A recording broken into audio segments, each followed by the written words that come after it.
के बारे में समझाए थे। और आज चैप्टर 1 द लिविंग वर्ल्ड के बारे में समझाएंगे। लिविंग वर्ल्ड का मतलब होता है जीव जगत।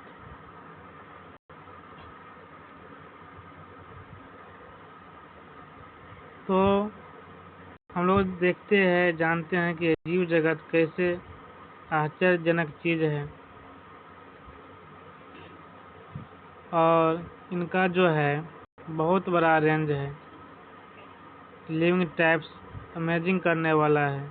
जितने भी जीव जंतु हैं सबका अपना खान पान अलग होता है, अपना उसका प्रोसेस, लिविंग प्रोसेस अलग होता है। कुछ में एक्स्ट्रा ऑर्डिनरी हैबिट्स होता है जिसमें लिविंग ऑर्गेनिज्म पाया जाता है। जैसे कि मान लीजिए अगर कीट की बात करेंगे तो कीट का लिविंग प्रोसेस अलग है।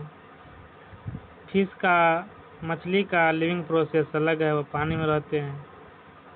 जैसे मेढक की बात करेंगे तो ये उभयचर है, जल और थल दोनों में रहता है। तो जितने भी लिविंग ऑर्गेनिज्म्स है सभी का अपना हैबिट्स होता है। कुछ ठंडे पहाड़ियों में रहता है, कुछ जंगल में रहता है, कुछ महासागर में रहता है, कुछ फ्रेश वाटर झील्स में रहता है, कुछ मरुस्थल में रहता है, कुछ गर्मी के सीजन में उत्पन्न होता है हॉट स्प्रिंग्स में। तो बहुत सारे तरह के जीव होते हैं जो बहुत सारे स्थान पर होते हैं, सबका हैबिट्स अलग अलग होता है।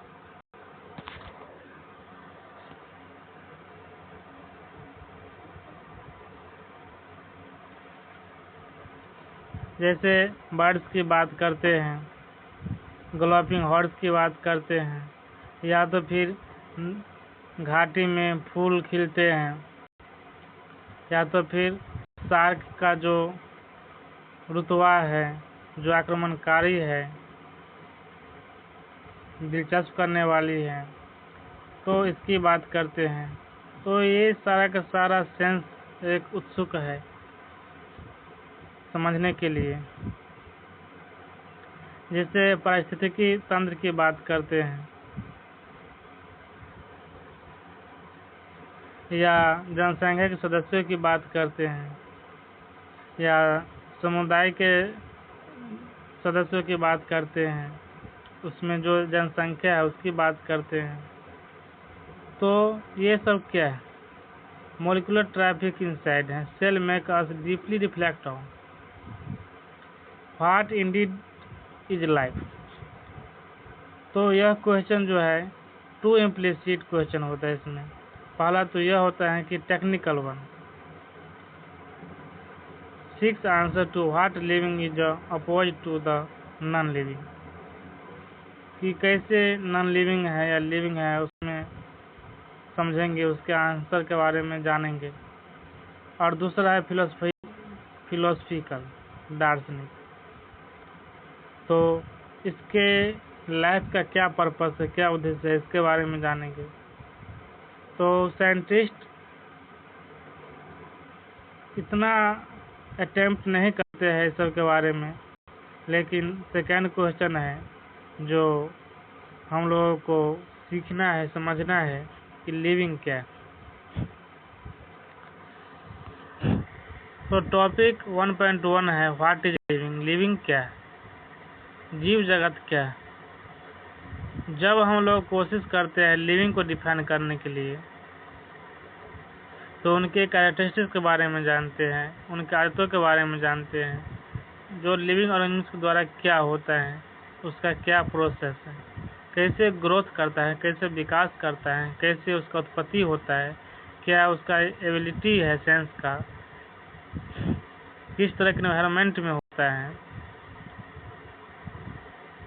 तो ये सब हमारे दिमाग में चलता है और इस सब को यूनिक फीचर्स के द्वारा लिविंग ऑर्गेनिज्म के बारे में जानते हैं।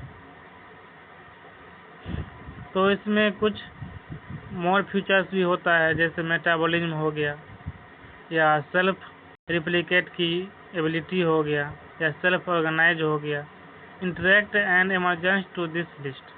तो इस लिस्ट में हम लोग इंटरेक्ट होते हैं, इसमें शामिल होते हैं। इससे पता चलता है इंटरेक्ट होने के बाद कि let us try to understand each of these, कि ये सारे चीज़ के बारे में कैसे समझेंगे या समझने की कोशिश किस तरह से करेंगे। जितने भी लिविंग ऑर्गेनिम्स हैं ग्रो करता है, कैसे करता है, उसका मास इंक्रीज कैसे होता है, उसका मेंबर कैसे इंक्रीज होता है। तो इसमें ट्विन कैरेक्टरिस्टिक्स होता है ग्रोथ का। एक तो होता है मल्टी सेलुलर ऑर्गेनिज्म, जो सेल डिवीजन के द्वारा होता है, जिसमें बहुत सारे सेल होते हैं, उसको कहते हैं मल्टी सेलुलर। जैसे प्लांट्स हो गया, तो ये सेल डिवीजन के द्वारा ग्रोथ करता है। और उनके लाइफ स्पान के बारे में जानते हैं, हम लोग विचारते हैं। एनिमल्स हो गया, तो इनका सर्टेन एज होता है,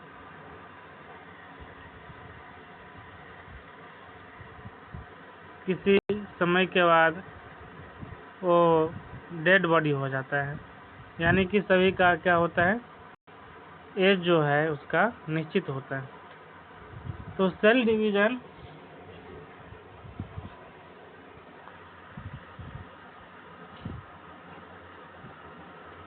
सर्टेन टिश्यू में होता है, निश्चित ऊतक होता है, उसमें होता है। और जब ऊतक निर्माण होती है तो सेल लॉस्ट भी होता है, सेल टूटता भी है, सेल डेड भी होता है। उसके बाद यूनिसेलुलर ऑर्गेनिज्म, जिसको एक कोशिकीय जीव कहते हैं, तो ये भी सेल डिवीजन के द्वारा होता है। One can easily observe this in vitro cultures by simply counting the number of sales under the microscope. तो कुछ ऐसे सेल्स होते हैं जो सिंपली काउंटिंग भी किया जा सकता है, जो विट्रो कल्चर्स में देखा जाता है। ये माइक्रोस्कोप के अधीन होता है। मेजॉरिटी ऑफ हायर एनिमल्स, जो बड़े बड़े जानवर होते हैं, प्लांट्स होते हैं, उसका जो विकास होता है, उसका जो रिप्रोडक्शन होता है, ये एक्सक्लूसिव इवेंट्स में होता है। तो इसमें एक याद करने वाली चीज़ ये है कि बॉडी में मास इंक्रीज होता है तो कहते हैं कि ग्रोथ हो रहा है, विकास हो रहा है। लेकिन non living objects also grow if we take increase in body mass as a short criterion of growth। तो यदि कोई नॉन लिविंग है, उसमें अगर बॉडी मास जो है इंक्रीज करता है, क्राइटेरियन ग्रोथ के लिए mountains, boulders and sand moon do grow. जैसे माउंटेन्स भी ग्रो किया, बोल्डर्स किया, सैंड मून्स किया, जैसे बालू जो जमा होता है, इकट्ठा होता है, वो भी किया। तो क्या इस तरह का growth excited by non living objects, ये नॉन लिविंग ऑब्जेक्ट्स के द्वारा हुआ, जो मटेरियल्स के इकट्ठा के द्वारा हुआ सरफेस पर। तो लिविंग ऑर्गेनिज्म में क्या होता है, ग्रोथ इज फ्रॉम इनसाइड, उसके भीतर होता है। Growth therefore cannot be taken as a defining property of living organisms। तो उसको इस तरह से डिफाइन नहीं कर सकते हैं कि वो भी लिविंग है। लिविंग ऑर्गेनिज्म का प्रॉपर्टी होता है, उसके अनुसार से डिफाइन किया जाता है। कुछ शर्त होता है उसको देखने के लिए, समझने के लिए, सभी जीव के बारे में, लिविंग ऑर्गेनिज्म के बारे में वो एक्सप्लेन किया जाता है उसके अलग तरीका से, कुछ कंडीशन के तहत एक्सप्लेन किया जाता है। और हम लोग समझते हैं कि लिविंग सिस्टम्स के कैरेक्टरिस्टिक्स के बारे में। तो ये भी जानते हैं कि जो डेड ऑर्गेनिज्म हैं वो ग्रो नहीं करता है, बल्कि वो सरफेस पर किसी न किसी मीडियम से, किसी न किसी माध्यम से वो एकत्रित होता है, उसका ढेर लग जाता है।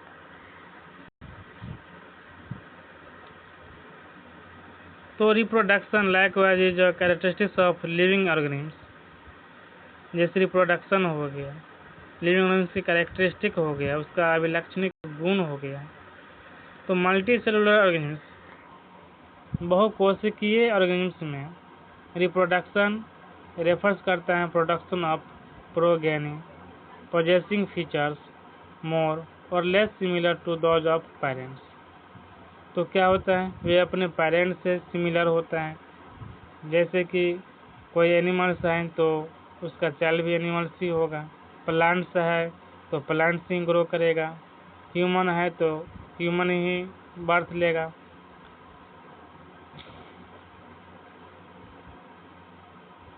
तो इसमें invariably and implicitly we refer to sexual reproduction. Organisms reproduce by sexual means also, organisms भी रिप्रोड्यूस होता है और सेक्सुअल के द्वारा। जैसे fungi multiply and spread easily due to the millions of asexual spores they produce. जैसे fungi भी होता है तो ये भी फैलता है, तो ये भी मिलियंस ऑफ सेक्सुअल स्पोर्स के द्वारा प्रोड्यूस होता है।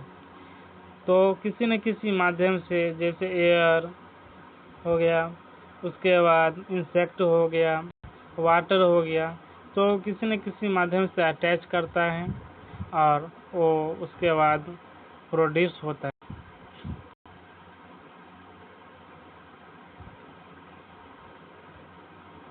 तो लोअर ऑर्गेनिम्स में जैसे कि ईस्ट हो गया, हाइड्रा हो गया, तो हम लोग देखते हैं कि बडिंग होता है, इसमें कली निकलती हैं। प्लेनेरिया में हम लोग देखते हैं, ऑब्जर्व करते हैं कि टू रीजनरेशन है। फ्रैगमेंटेड ऑर्गेनिम्स रीजनरेटेड, जैसे कुछ ऑर्गेनिम्स ऐसे होता है जिसको टुकड़े होते हैं तो उससे भी रीजनरेट होता है। Lost part of its body and become, तो इससे बॉडी का पार्ट भी लॉस्ट होता है, लेकिन फिर उसमें से नया पौधा निकल आता है, नया ऑर्गेनिम्स होता है। Fungi filamentous algae, the protonema of mosses all easily multiply by fragmentation. तो ये सब क्या होता है, फ्रैगमेंटेशन के द्वारा ही आसानी से प्रोडक्शन होता है सब का। जब यह यूनिसेलुलर ऑर्गेनिम्स में आता है, जैसे बैक्टीरिया हो गया, यूनिसेलुलर अलगी हो गया, अमीबा हो गया, reproduction is synonyms with growth. तो एक कोशिकीय जीव का उदाहरण में अलगी, अमीबा सब आता है, तो इसका भी रिप्रोडक्शन सिनोनिम्स होता है ग्रोथ के साथ। तो सेल्स की संख्या में वृद्धि होती है, तो हम लोग ऑलरेडी डिफाइन करते हैं कि growth equivalent to increase in cell number.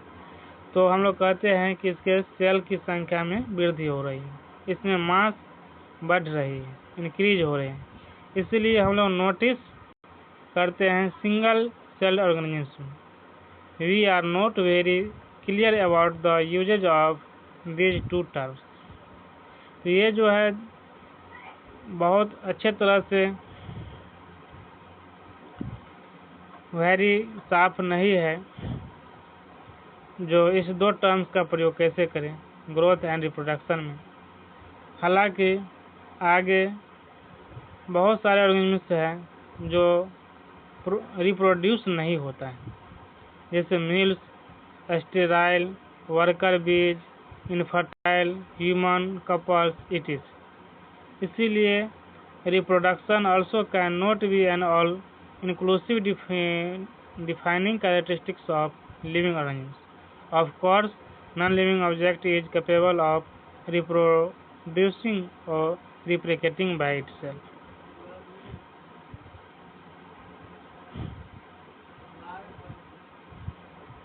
तो इसीलिए रिप्रोडक्शन को सभी का डिफाइन करना उतना हम लोगों की समझ में नहीं है, लेकिन फिर भी हम लोग ये जानते हैं कि नॉन लिविंग ऑब्जेक्ट जो है, जो रिप्लिकेटिंग बाय इटसेल्फ, अपने द्वारा ही ये रिप्लिकेट होता है, रिप्रोडक्शन होता है इसका,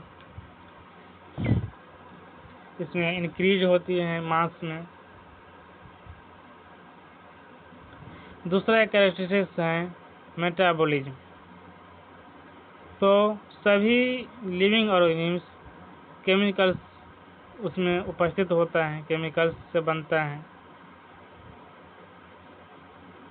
तो ये केमिकल्स स्मॉल एंड बिग, छोटा भी हो सकता है, बड़ा भी हो सकता है, belonging to various classes, size, function, जो इसमें बहुत सारे तरह के वर्ग हो सकते हैं, आकार हो सकते हैं, इसकी क्रिया हो सकती है, इटीसी। ये constantly being made and change into some other biomolecules. तो ये कॉन्स्टेंटली क्या होता है, इसमें चेंज होता है और कुछ दूसरे बायोमोलिक्यूल से बनता है।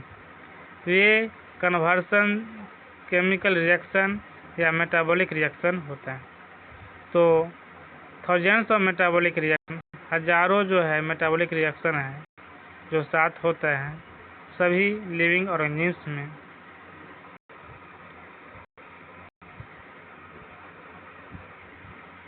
तो ये यूनिसेलुलर या मल्टी सेलुलर हो सकता है। जितने भी प्लांट्स हैं, एनिमल्स हैं, फंगी है, माइक्रोब्स है, ये सब मेटाबॉलिज्म में आता है। कुछ जो है ऑल केमिकल्स रिएक्शन का टोटल हमारे बॉडी में मेटाबॉलिज्म होता है। नो नॉन लिविंग ऑब्जेक्ट्स, जो नॉन लिविंग ऑब्जेक्ट्स जो डेड बॉडी है उसमें नहीं होता है मेटाबॉलिज्म।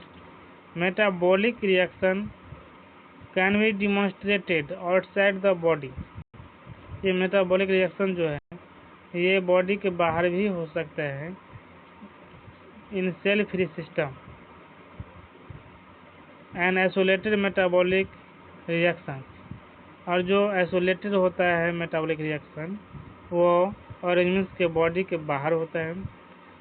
वो सुनिश्चित करता है टेस्ट ट्यूब में ये neither living nor non living, ना तो लिविंग है या तो फिर लिविंग नहीं है। इसीलिए जबकि मेटाबॉलिज्म जो है डिफाइन करते हैं feature of all living organisms, जितने भी लिविंग ऑर्गेनिम्स उसके गुण के बारे में विदाउट एक्सेप्शन, बिना कोई अपवाद का। तो isolated metabolic reaction in vitro are not living things but surely living reaction. तो ये ऐसा आइसोलेटेड मेटाबॉलिक रिएक्शन जो होता है विट्रो में होता है, ये लिविंग थिंग्स नहीं होता है लेकिन निश्चित तौर पर लिविंग रिएक्शन करता है।